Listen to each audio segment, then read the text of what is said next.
Gen friends, I'm Major Gaurav Arya and you're watching the Chanakya Dialogues India English. had to do, India did. And the number one intelligence agency in the world and number one army in the world sat back with a bucket of popcorns and watched the movie on 75mm. But ladies and gentlemen, the price of telling the truth is so heavy. And enforced by these left liberal and this radical Islamist lobby that person will go on the back foot. Gen friends, I'm Major Gaurav Arya and you're watching the Chanakya Dialogues English. Like this video, subscribe to our channel and don't forget to press the bell icon.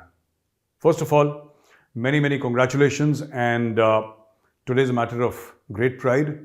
It was in 2019, today, 5th of August, that India abrogated Article 370 and 35A. This was the article that kept the pot boiling in Kashmir. This was the article that was the root. These two articles were the root of separatist tendencies in the valley. It was not finally kinetic action that gave us peace. It was the outreach by the Indian army to the masses. That is why, there's a great emphasis in the Indian army on the Awam. Great emphasis. You go to 15 Corps, you will find that everybody, junior leader, senior leader, corps commander downwards, everybody is talking about Awam. Yes, there is an element of kinetic action, of course, because it is the Indian army, right? But there is a huge emphasis on hearts and minds. The ability of the Indian army to reach out to the common Kashmiri. I think that won the card, and legally speaking, when these provisions were knocked off permanently, Article 370 and 35A, it took the wind out of the Hurriyat conference and Pakistan. Pakistan was so angry that I can't tell you. Pakistan was livid, absolutely, frothing at the mouth. The Pakistanis love to say that their ISI is the quote-unquote number one intelligence agency of the world. That number one intelligence agency did not know. They did not know because they were busy grabbing corner plots in Lahore. They had no idea what was going on, right? In spite of the fact that the Bharatiya Janata Party, the BJP, the ruling BJP had put it in their manifesto that should we come to power, we are going to do this. We are going to abrogate 370 and 35A. And it was there on the internet. It was there for everybody to see. And this is something that all the intelligence agencies should be able to analyze and talk about. But no, they did not do it. They missed the bus. Prime Minister Narendra Modi had said in so many of his speeches, Home Minister Amit Shah ji had said in so many of his speeches that we will abrogate 370 and 35A. Pakistan probably thought it was empty political rhetoric. But on this day, 2019, I remember I was sitting in the Republic TV, I was sitting in the Republic TV studios. We were told that something is going to happen. We didn't know. So everybody was on standby. I was also sitting there, and suddenly we see Home Minister Amit Shah coming and saying that 370 and 35A stand abrogated. And there was a Kashmiri Pandit gentleman sitting to my right. And I could see the look of absolute disbelief on his face.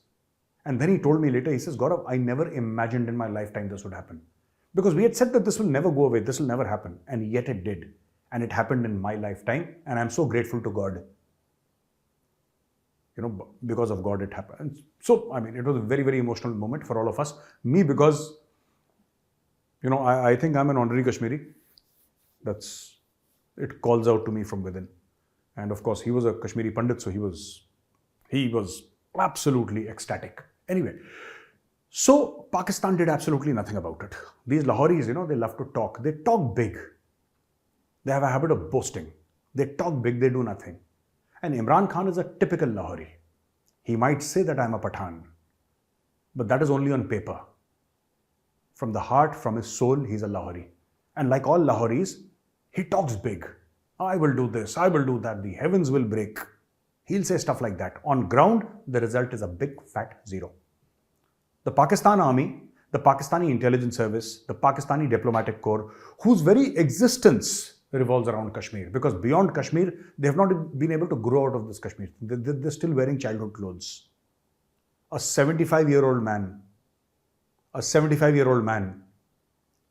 wearing a diaper, and a child's diaper. I'm not talking about that senior citizens wear. I'm talking about wearing a nappy. That is Pakistan. They have simply not grown out of that Kashmir thing. And yet, they did nothing about it. Except for tweeting. ISPR tweeted, Imran Khan tweeted, everybody tweeted. Imran Khan's entire cabinet tweeted. But did they move one infantry section to the line of control? One infantry section to the line of control. One infantry section is 10 guys here. Did they tell 10 guys that, okay, at least fire on an Indian post, yeah? We are not talking about a full-fledged invasion, not that Pakistan will be able to do it, but we are not talking about sending troops into India, but at least fire your AK-47 on the Indian post. Just do something. No, the Pakistani army did nothing. And which is why I suspect that, there has been a deal somewhere. The Indians told the Pakistanis before, this is my assumption and I could be absolutely way off base. I could be totally wrong. And I'm willing to admit that I could be wrong, but I have a very strong sensing that behind all this, somebody very senior in India had picked up the phone and told the Pakistanis that, boss, we are doing this. You are allowed to scream on Twitter and TikTok. Beyond that, if you do anything, you'll get a hammering of your lifetime. And everything became quiet after that. Everything became quiet.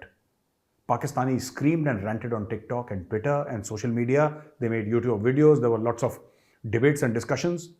And even since yesterday, there have been debates and discussions. Today, you will see debates and discussions on how Pakistan missed the bus, etc., etc. But the fact of the matter is that nobody is interested. Nobody is talking about it. It's over. What India had to do, India did.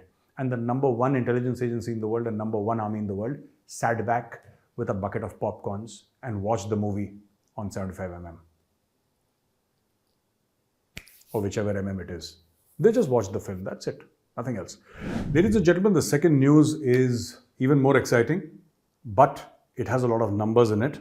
Now, a report by the Standard Chartered Bank has said that by 2030, India's income per capita will grow by 70% and it's going to be $4,000 per person. Now, when you talk about 1.4 billion people going on 1.5, then you multiply it by 4,000 per year. It's a staggering amount of money. So this is approximately $6 trillion GDP plus $6 trillion in the next 6-7 years. That is how, yesterday I had mentioned the Morgan Stanley report in which they said, and I had quoted that the Indian economy is now, in their sense, quote unquote, overweight, which means that future challenges, future growth is all accounted for. And they said that India is on the cusp of a huge growth trajectory, and China is coming to the end of the growth trajectory. So this is what they say. They say that, GDP of $6 trillion, and then the foremost driver of growth will be external trade, which is estimated to be nearly double, estimated to nearly double to 2.1 trillion by 2030. So external trade. And another big driver is, the second major growth driver is going to be household consumption. And household consumption, ladies and gentlemen, the thing that kept the Indian economy afloat during the COVID times when the entire global economy was taking a beating. We also took a beating for some time, but then we bounced back. That is because of significant domestic consumption. In India, you make anything, and if the price is right and the quality is right, you're set for life. The price and the quality have to be right, and then everything else is taken care of, because the word of mouth publicity, digital media, and the kind of reputation that you get for quality and for price. And there are many companies in India who are cracking this code. Yeah. This is the secret sauce. They crack this code, they make billions of dollars. This is what keeps our economy afloat in difficult times. Domestic consumption. All right.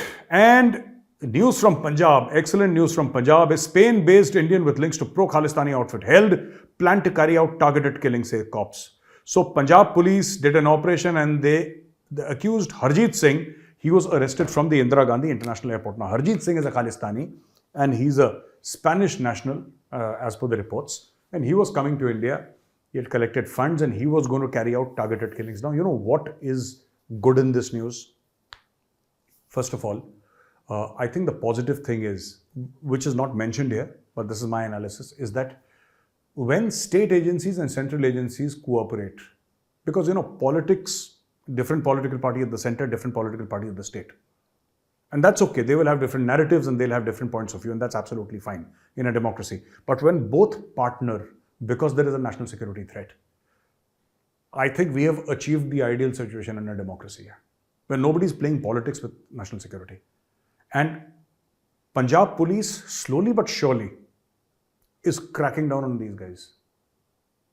Last week we covered news where they had raided so many places in Punjab, along with the NIA. NIA had raided and Punjab police was there. Because domestic intelligence is given by the police.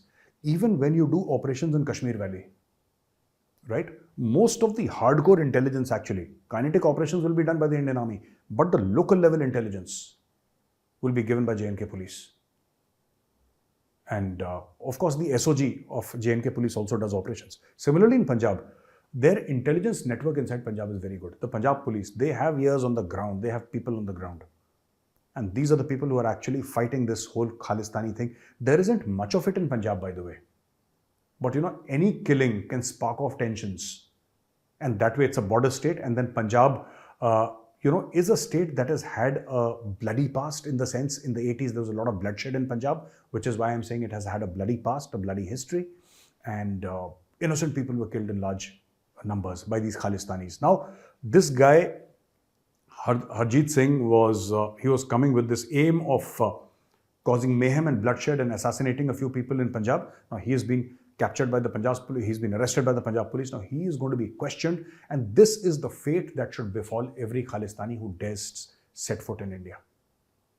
And my only request to the Chief Minister of Punjab, Shri Bhagwant Manji, is, sir, with folded hands, I request you, sir, ensure that the FIR is made in such a manner and the case is so watertight, even if it takes a few months, no problem. The case is so watertight that Harjeet Singh does not walk out of jail alive in his life. As I'm very fond of saying, and I've said this very often, let him go to jail vertical and let him come out horizontal. That should be the fate of every single Khalistani. Whoever steps into Indian soil, and even if they're outside, we chase them wherever they are. Across the world, we chase them wherever they are. That is the language they understand, and that is the language we are willing to speak now. Now, in another news, 2 US Navy sailors have been arrested on charges of sharing secrets with China. They're very interesting, actually. These are basically Chinese origin guys who are now US citizens, obviously. And they were sending information, secret information, back to the quote-unquote motherland. Okay? They took an oath to be Americans. They became American citizens, all because they wanted to spy on America. I want to ask America, why would you want to give citizenship to Chinese? For what? What's wrong with you guys? How many Americans have applied for citizenship to China? And how many has China accepted? You have got to play by the Chinese rules. You can't, these left liberals will sink America. All these left liberals, they will sink America. They're trying to sink India, they'll never be successful. But America, they will sink. They've already sunk Europe, which is why Europe is burning. But the Chinese can walk in at will. I mean, they can plant their spies at will, and people will, I'm telling you this, Weng Zheng Zhao, Weng Heng Zhao, and Jin Chao Wei, these 2 sailors, US sailors. Now, what is going to happen, I'll tell you. They'll play the victim card.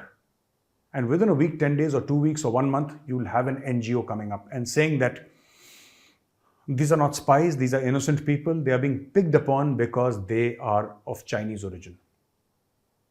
And this is racial hatred. This is a racism. There is something called the Committee of 100 on which I will talk at a suitably later date. This Committee of 100, ladies and gentlemen, is actually,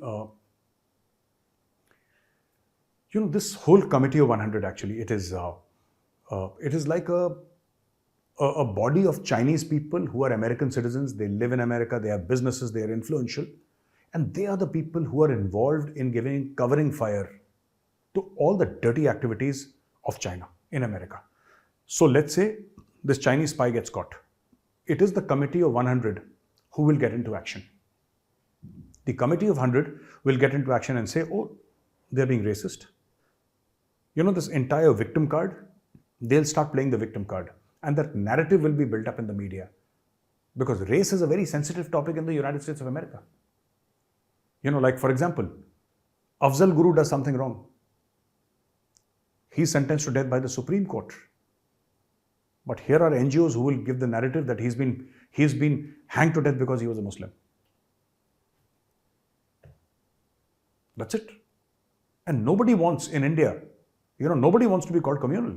Any right-thinking guy will not be so a lot of people that I know personally who have very strong views, they're very scared of expressing it publicly because nobody wants to be identified socially as somebody who's communal.